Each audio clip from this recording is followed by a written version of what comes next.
और अब बात करेंगे जंग की। युद्ध के मैदान में जंग सिर्फ हथियारों के दम पर नहीं लड़ी जाती, बल्कि जंग में जीत तय करती है वो एजेंसी जो खुफिया जानकारी जुटाती है या फिर वो एक्शन लेती है। इजराइल भी जिस जंग में उतरा है उसमें अहम भूमिका खुफिया एजेंसी मोसाद की है और दावा तो ये भी किया जा रहा है कि ईरान के आर्मी चीफ ही मोसाद के एजेंट हैं। और अगर ये सच है तो फिर ईरान कभी भी नहीं जीत पाएगा। देखिए रिपोर्ट।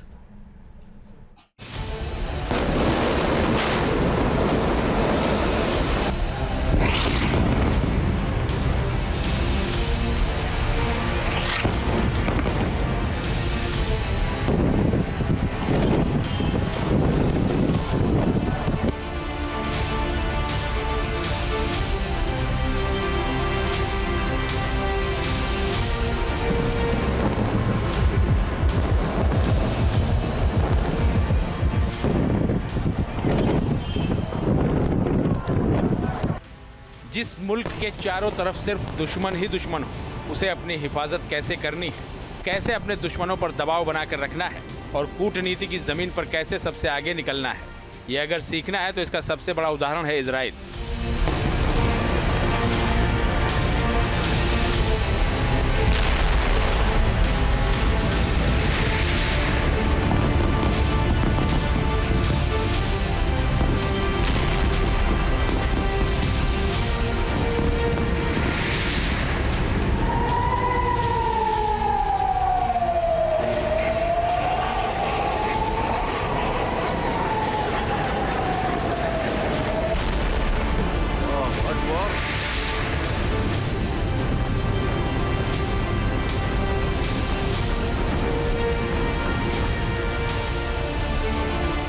वो मुल्क जिसका एक ऐसा अतीत है जिसमें सिवाय धोखे के कुछ और नहीं लिखा। कभी मजहबी बंटवारे में उन्हें खुद की जमीन से महरूम होना पड़ा तो कभी अपनी जमीन के लिए संघर्ष करना पड़ा। इन्हीं परिस्थितियों और जरूरतों ने इस देश को न सिर्फ तकनीकी रूप से विकसित कर दिया, बल्कि इस देश के यहूदी समाज के हर शख्स को योद्धा बना दिया। वो भी ऐसा वैसा योद्धा नहीं, रणनीति से कूटनीति की जमीन पर लड़ने वाला योद्धा। और ऐसे ही योद्धाओं का इजराइल में जो दल बना है वो है मोसाद, यानी खुफिया युद्ध का सबसे बड़ा खिलाड़ी।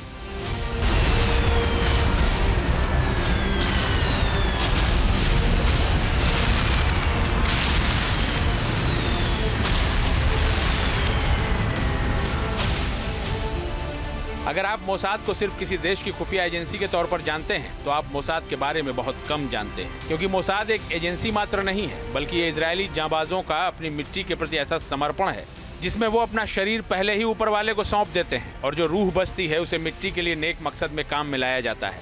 मोसाद के ऐसे कई उदाहरण आप जानते होंगे जिसमें खुफिया एक्शन का एक ऐसा फ्लेवर है जो पहली नज़र में फिल्मी मटेरियल लगता है, लेकिन ना तो वो कल्पना थी ना ही कोई कहानी, वो सच्चाई थी जिसे हकीकत के आईने में मोसाद ने उतारा है। और युद्ध के मुहाने पर बारूद उगल रहे इजराइल के वर्तमान में भी ऐसी ही चौंकाने वाली हकीकतें दिख रही हैं। मिशन नसरल्ला की हत्या, मोसाद नहीं करता दया।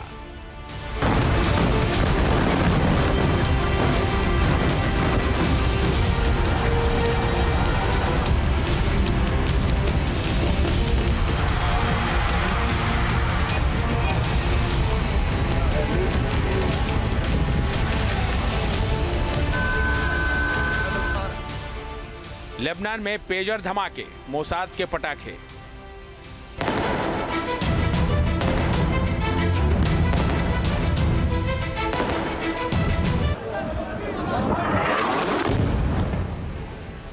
गाजा में हिजबुल्लाह के खिलाफ शुरू हुए इजरायली ऑपरेशन में आईडीएफ को मिली बढ़त के पीछे अगर कोई ताकत है तो वो सिर्फ खुफिया एजेंसी मोसाद है, और इसके प्रमाण इजराइल के एक्शन है। और हैरानी की बात यह है कि इस एजेंसी की जड़ें कहां तक फैली हैं ये दुश्मनों को न कभी पता था न पता होगा, क्योंकि ये एक ऐसा मिशन है जिसमें इजरायली योद्धा किसी भी हद को छूने के लिए तैयार होते हैं।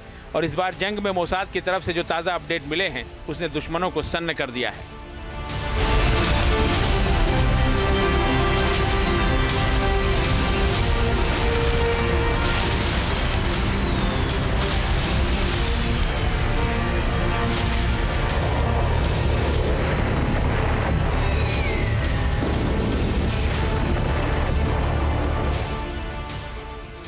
मिडिल ईस्ट में इस्लाम का झंडा बुलंद करके सभी पड़ोसियों को इजराइल के खिलाफ भड़काने वाला ईरान, वो मुल्क जिसने कभी इजराइल के साथ बेहतर संबंध स्थापित नहीं किया, न ही किसी देश को करने दिया, उल्टा वो ईरान ही है जिसने इजराइल के खिलाफ आतंक की फौज खड़ी की और दहशत की उस फौज को हथियार और गोला बारूद सप्लाई किया।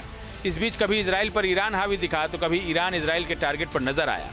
यहाँ तक कि गाजा लेबनान में हुए हमले के बाद ईरान ने इजराइल के खिलाफ ऐलान जंग भी कर दिया, लेकिन इजराइल भारी पड़ता रहा और ये संभव हुआ सिर्फ मोसाद की बदौलत, क्योंकि इस खुफिया एजेंसी की पैठ ईरान की फोर्स तक है। आपने बिल्कुल सही सुना, खबर पक्की है लेकिन पुष्टि करने को कोई भी तैयार नहीं है, और पुष्टि करने का मतलब भी है अपने राज सार्वजनिक कर देना। इसलिए खामोशी में ही ईरान और इजराइल ने अपनी भलाई समझी है।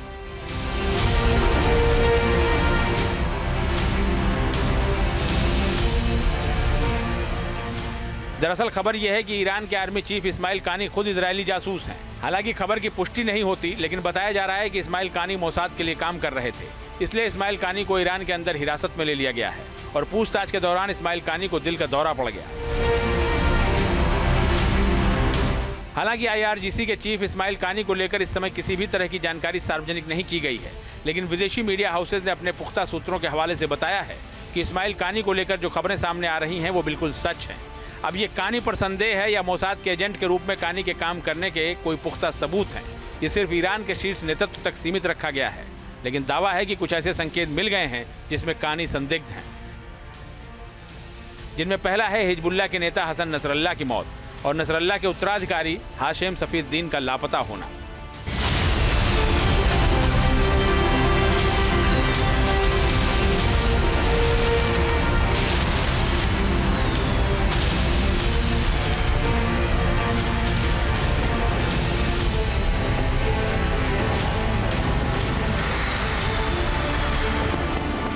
हालांकि जिस समय यह हमला हुआ तब इस्माइल कानी भी लापता हुए थे, लेकिन वो बच गए।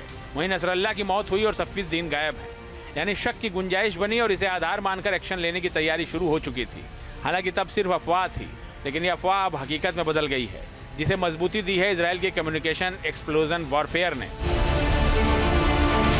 दरअसल इजराइल ने पेजर और वॉकी टॉकी अटैक किया था। इस अटैक में इजराइल ने हिजबुल्लाह के सैकड़ों कमांडर ढेर कर दिए। दावा है कि इस एक्शन के लिए भी IRGC के चीफ ने ही जासूसी की थी। दरअसल इस मामले में शंका इसलिए बढ़ी क्योंकि इजरायली हमले में मारे गए कमांडरों में सफीउद्दीन शामिल था, जिसके बारे में खबर थी कि वो बेरूत में हिजबुल्लाह की शूरा काउंसिल की बैठक के दौरान मारा गया था। इसी बैठक में इस्माइल कानी को भी शामिल होना था, लेकिन वो वहां नहीं पहुंचे, यानी उन्हें पता था कि अटैक कहां और कैसे होने वाला है। और अगर ये सच है तो मोसाद से बड़ा खिलाड़ी कोई नहीं है, क्योंकि कानी अगर एजेंट हैं तो फिर मोसाद के पास ईरान की सभी खुफिया जानकारियां हैं। ईरान के सभी न्यूक्लियर ठिकाने भी मोसाद को पता है और इजराइल के खिलाफ एक्शन प्लान भी मोसाद को पता है। यानी मोसाद ने ईरान की सालों की मेहनत पूरी तरह से बर्बाद कर दी है। लेकिन सवाल यह है कि अगर इस्माइल कानी मोसाद के एजेंट हैं तो ऐसे कितने एजेंट्स ईरान में इस समय एक्टिव हैं? क्या ईरान में अब कुछ भी खुफिया है? Team news nation. News nation अब व्हाट्सएप पर खबरों की ताजा अपडेट के लिए न्यूज नेशन के इस QR कोड को स्कैन करें।